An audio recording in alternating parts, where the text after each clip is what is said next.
In classic balanced placebo design studies, participants who believed they were drinking alcohol but actually received a non-alcoholic beverage disguised to taste identical showed measurable increases in reported intoxication, social confidence, and even aggressive behavior, despite consuming zero actual alcohol. Expectation alone, entirely apart from any pharmacological or physiological cause, can powerfully shape subjective, altered states of consciousness.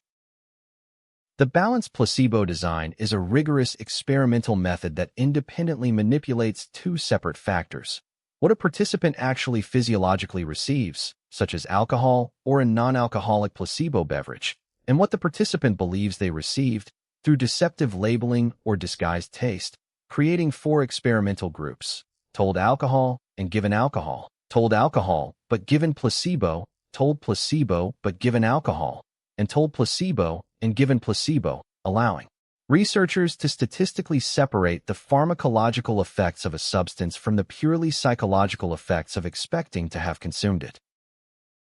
Balanced placebo design studies on alcohol consistently find that participants who believe they have consumed alcohol, regardless of the beverage's actual alcohol content, report measurably increased subjective intoxication and show behavioral changes consistent with common cultural expectations about alcohol's effects, including increased social confidence, reduced social anxiety, and in some studies, increased aggressive behavior in provoking situations, even when the beverage they actually consumed contained no alcohol whatsoever. Alcohol expectancy effects are understood to result from learned cultural scripts, culturally transmitted beliefs, and observational learning, largely acquired well before an individual's first personal drinking experience, about what alcohol characteristically does to behavior and emotion in a given culture, including expectations about increased sociability, aggression, or sexual disinhibition. These deeply learned cultural scripts become activated by the mere belief that one has consumed alcohol, producing behavior consistent with the expected script even in the complete absence of any actual pharmacological effect.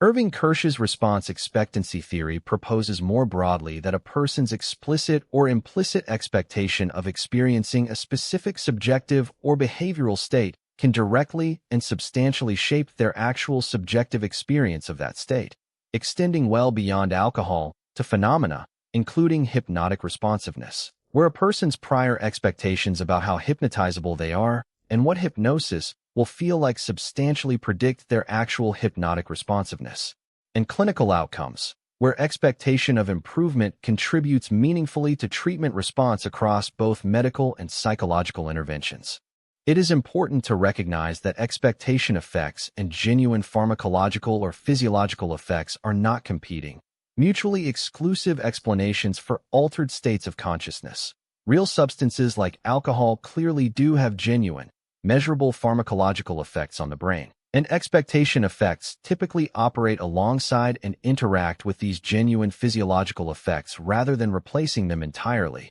meaning most real-world altered states, including actual alcohol intoxication, likely reflect a genuine combination of both pharmacological action and expectation-driven psychological amplification working together. Understanding the power of expectation to shape subjective altered states carries significant practical implications. Clinical trials for new medications must carefully control for expectation effects using proper placebo conditions. Addiction treatment programs increasingly address clients' learned expectations about substance effects as a modifiable treatment target in their own right. And public health messaging about substance effects must consider that communicating exaggerated expected effects could potentially strengthen the very expectancy-driven behavioral responses that messaging campaigns aim to reduce. The power of expectation to shape altered states of consciousness reveals that the boundary between mind and body, between belief and biology, is far more porous than commonly assumed. Understanding how deeply expectation shapes subjective experience in alcohol use, hypnosis, and clinical treatment alike is essential to interpreting and designing research on any altered state of consciousness.